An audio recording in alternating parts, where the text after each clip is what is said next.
Salut à tous, c'est Harry Potter 84. Alors aujourd'hui, je vais vous présenter ma nouvelle baguette. C'est la baguette de Narcissa Malfoy en boîte personnage. Donc pour ceux qui ne savent pas, au début où j'avais créé mon blog, j'avais réussi à la trouver en boîte Ollivander dans un album, mais malheureusement j'ai pas pu la prendre. Donc enfin je la prends, mais pas en Ollivander, du coup en personnage. Alors, donc comme vous devez connaître toutes les boîtes personnages, il y a le carton noir brillant tout autour.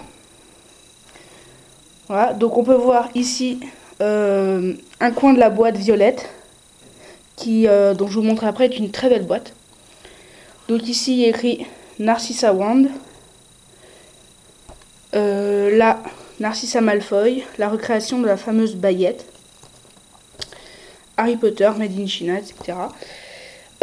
Donc pour info, cette baguette elle coûtait 40 €, mais je l'ai eu pour, donc je sais pas si vous allez voir, 36 €, parce que vous allez voir que il y aurait un petit pet, mais moi je trouve pas que c'est vraiment dérangeant.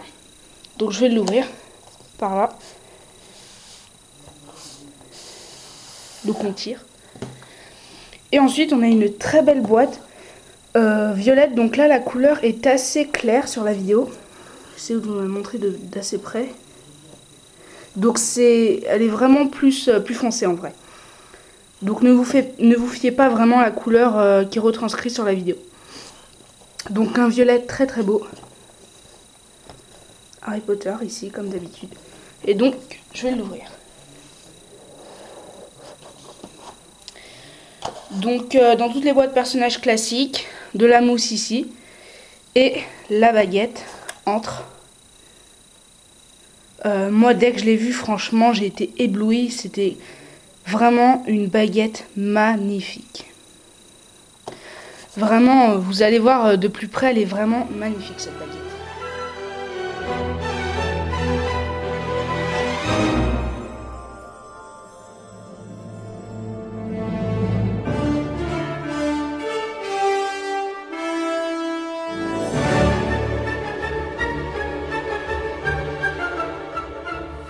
Donc je vais la sortir. Donc elle est très simple à sortir, il n'y a pas besoin beaucoup de forcer. Donc on a l'étui vide, normal. Donc par rapport aux grandes poignées, on peut vraiment bien la prendre. Donc la pince ici.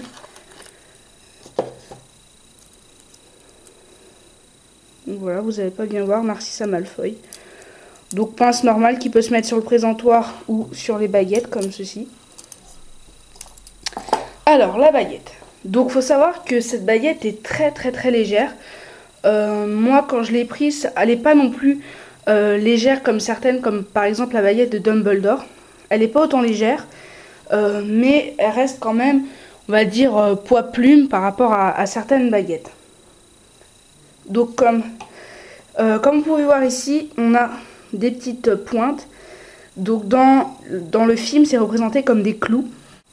Donc quelqu'un le dit dans des romans à l'écran.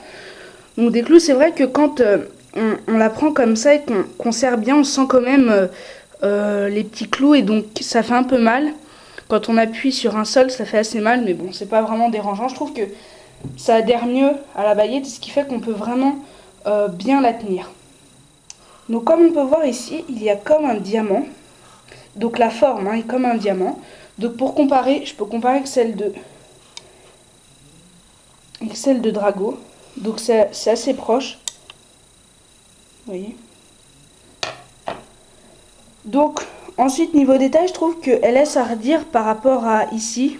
Entre là, je trouve que c'est pas peint, enfin c'est pas vraiment très beau. Donc on a une impression de dorure, d'argenté, même si c'est toujours de la résine, c'est pas du métal. Donc là on a comme une sorte de roulette, ça tourne pas, mais c'est comme un peu comme un mécanisme d'horloge. Je sais pas si vous comprendrez un peu. Là on a les clous ici. Donc en fait je suis un peu déçue par rapport à certains endroits, comme ici on peut voir un trou, donc c'est un peu mal fait. Ou encore un autre endroit, je vais vous le montrer, voilà ici. Ici il en manque un carrément, donc c'est un pet. Donc je comprends en fait un peu pourquoi Elle va l'esprit là, mais bon, je suis quand même content. Donc ici, on retrouve les mêmes cercles, on va dire, qu'ici, on va dire au premier rang. Ensuite, on a comme à peu près sur la baguette de Harry, une sorte de décolleté avec un quadrillage en noir à l'intérieur et doré toujours. Donc en fait, cette dorure donne un aspect très riche, très chic. Et on sent que c'est une famille riche, donc la famille Malfoy. Donc on sent réellement, on va pas dire la puissance, mais presque. Et ensuite la lame, toute mate, avec là ici, S10. Et donc toute belle, toute fine, moi je l'aime bien. Donc je vais vous montrer le pet qui était censé, on va dire, montrer, enfin, que la baguette justifiait son prix. Donc voilà ici. Donc ça paraît assez gros sur la vidéo, mais en vrai ça se voit réellement pas. Et donc ici, on a comme le bout, donc il n'est pas coupé sec, presque un petit peu, donc je vais vous montrer. Ça fait un peu comme un bout de diamant, donc comme, non pas comme sur la baguette de Drago, excusez-moi. Donc voilà. Alors pour comparer avec celle de Rogue que beaucoup ont, donc ça va niveau taille. Donc voilà, le manche est à peine plus grand que voire même pas plus grand que celui de Rogue. Mais c'est moins dérangeant sur cette baguette, je trouve. Et après, donc je vais la mesurer. Donc comme c'est une baguette qui a pas mal de, on va dire, de différentes tailles à certains endroits, je vais tout mesurer quasiment. Donc tout en longueur, la baguette fait 35 cm, donc une taille normale pour une baguette. Ensuite, le manche de là à là. Alors attendez. Le manche de là à là fait à peu près 14 cm. Ça ici, ça fait 6, à peu près 6 cm à peu près. Donc je pense que c'est tout. Peut-être le diamant, oui. Donc il fait 2 cm à peine.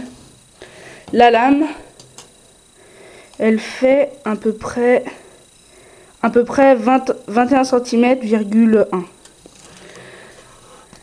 Ensuite, donc la largeur.